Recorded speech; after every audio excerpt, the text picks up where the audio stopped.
အဲ့တော့ကံဆိုတာနှမျိုးရှိတယ်အာရဗ္ဗစလှုပ်လို့ဖြစ်တဲ့ကံကတစ်ခုဝိပတိတာရစထိုလှုပ်ခဲ့တဲ့မကောင်းမှုအပေါ်မှာစိတ်ပူနေခြင်းကြောင့်ဖြစ်တဲ့အကုသိုလ်ကံတစ်ခုတို့နှစ်ခုရှိတယ်အဲ့ဒီနှစ်ခုထဲမှာလှုပ်လို့ဖြစ်လာတဲ့ကံကပြီးသွားပြီနော်ပြီးသွားသည့်အတွက်ကြောင့်မလှုပ်ဘူးလို့ပြောလို့မှမရသည့်အတွက်ကြောင့်သူဟာမလှုပ်တာမဟုတ်ဘူးလှုပ်ပြီးသားဖြစ်သွားတယ်လှုပ်ပြီးသားဖြစ်သွားရင်ပြင်လို့မရဘူးဒါသဘာဝနော်ဘာပဲဖြစ်ပြောပြီးလို့ရှိရင်ပြင်လို့မှမရတာ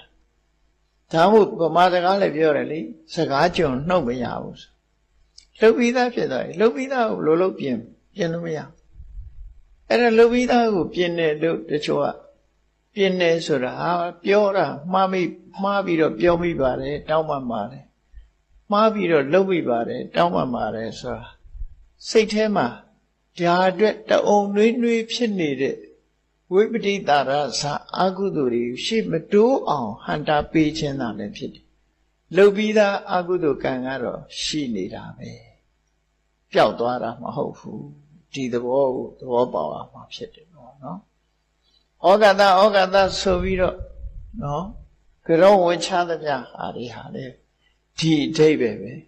ရှေ့ဆက်ပြီးတော့မတိုးအောင်လုပ်တဲ့သဘောလောက်ပဲရှိတယ်ပျောက်သွားတဲ့သဘောတော့မဟုတ်ဘူးအနုဘုဆိုရင်လူတွေဟာမကောင်းမှုကျူးလွန်ပြီးတဲ့အခါတောင်းပန်လိုက်တာနဲ့အကုန်ပျောက်တယ်ဖြစ်လေတခြားဘာသာတွေမှာ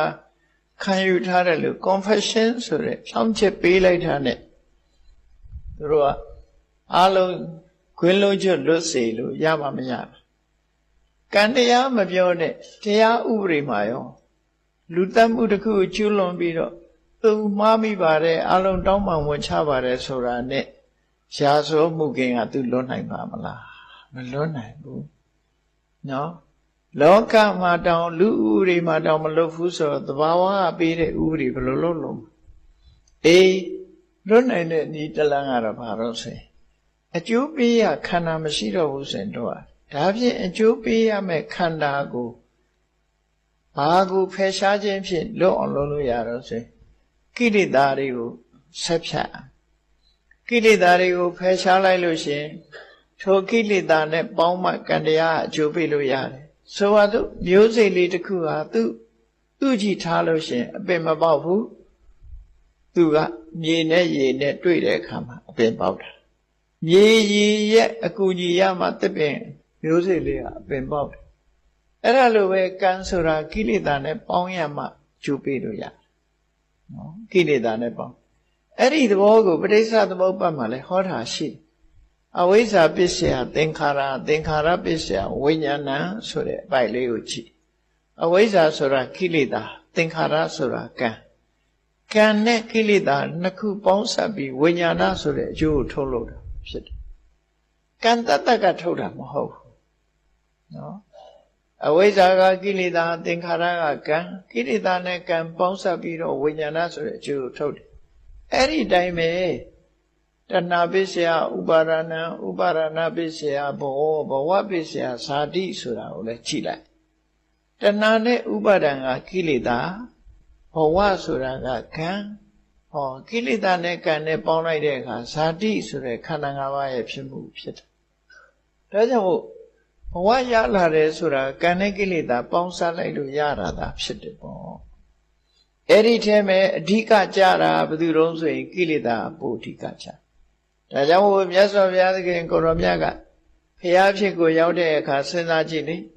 အနေကဇာတိတန္တာရံတန္တာဝိတံအာနိဗိတံဂဟကာရံခွေတံတော်ဆိုတဲ့နေရာငါရဲ့ခန္ဓာအိမ်ကြီးကိုစောင့်တာဘယ်သူလဲဘယ်သူလုံးနေတာလဲဆိုတာရှာတာသူဘုရားရှာတန်တရားထဲမှာငါခန္ဓာအိမ်ကြီးအမျိုးမျိုး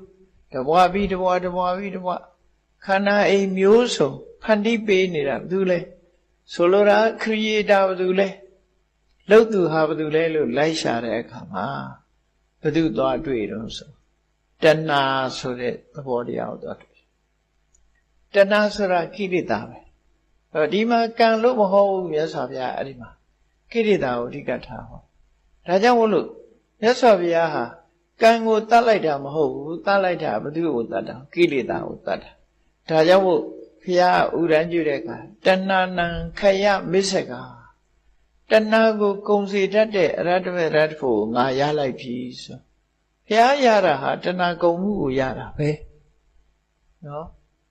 တဏှာတန်လန့်ကနေပြီးတော့တဏှာချုပ်ငိမ့်သွားတဲ့အဆင့်ကိုရတာဟုတ်သူရတယ်လို့ပြောတာအဲ့တော့ကံတရားတွေကမကုန်သေးဘူးဒါကြောင့်မို့မြတ်စွာဘုရားသည်ပင်လေပေးစားရတဲ့ကံကြမ္မာဝကြွေးများဆိုတာ12ခုရှိတယ်ပိဋောတိကကမ္မပဒနာဘုရားကိုယ်တိုင်ပေးဆက်ခဲ့ရတဲ့ကံကြမ္မာဝကြွေးတွေရှိနေသေးတော့ကံတရားကတော့ရှိနေဥမှာခန္ဓာရှိနေသေးတယ်မြတ်ကံတရားကလိုက်နေဥမှာသို့တော့ကိလေသာမရှိတော့ဘူးဆိုရင်နောက်ဘဝဆိုတဲ့ခန္ဓာကိုတော့ထုတ်လို့မရတော့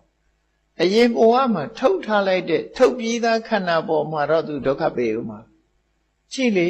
ရှင်မမောဂလံမထေရယဟနာဖြစ်သွားပြီယဟနာဖြစ်တော့သူ့ရဲ့ခန္ဓာမှာကိလေသာတွေတော့ငြိမ်းသွားကံကတော့ကြမ်းနေတယ်တိတ်ကံတွေကသူ့မှာကြမ်းနေတယ်ကြမ်းနေလို့ဒီကာလသီလဆိုတဲ့တောင်ပေါ်မှာတပါးတဲ့သတင်းသုံးနေတဲ့အခါမှာခိုးသား900ဝိုင်းပြီးတော့ရှမောကလန်ကိုလှုပ်ချံတပ်ဖြတ်ပြစ်လိုက်တာအဲ့ဒါကံပဲနော်သူ့မှာကိလေသာတော့မရှိတော့ကိလေသာမရှိပေမဲ့ကံကရှိနေသေးသည့်အတွက်ကြောင့်အဲ့ဒီကံရဲ့အကျိုးကိုသူခံလိုက်ရပြန်ဒီလိုဆိုလို့တယ်နော်သို့သောကိလေသာမရှိသည့်အတွက်ကြောင့်အဲ့ဒီကံတွေကနောက်ဘဝခန္ဓာတစ်ခုတော့ထုတ်မှာမဟုတ်တော့ဘူးဆိုလိုတာကဘဝပိစ္ဆယဇာတိမလာတော့ဘူးလို့ပြောတယ်နော်သင်္ခါရပိစ္ဆယဝိညာဏမလာတော့ဘူးဘာကြောင့်အဝိဇ္ဇာမရှိလို့ထို့တူပဲဘဝပိစ္ဆယဇာတိမလာဘူးဘာကြောင့်မလာလဲတဏှာပိစ္ဆယဥပါဒနာဥပါဒနာပိစ္ဆယဆိုမလာတော့လို့တဏှာဥပါဒံကင်းသွားပြီဆိုလို့ရှိရင်ဘဝဆိုတဲ့ကံတစ်ခုကဇာတိဆိုတဲ့အကျိုးမထုတ်တော့ဘူးလို့သူတို့ပြောတာနော်ကံကတော့ရှိလျက်ပဲအဲ့ဒီသဘောကိုရှင်းရှင်းနားလည်ဖို့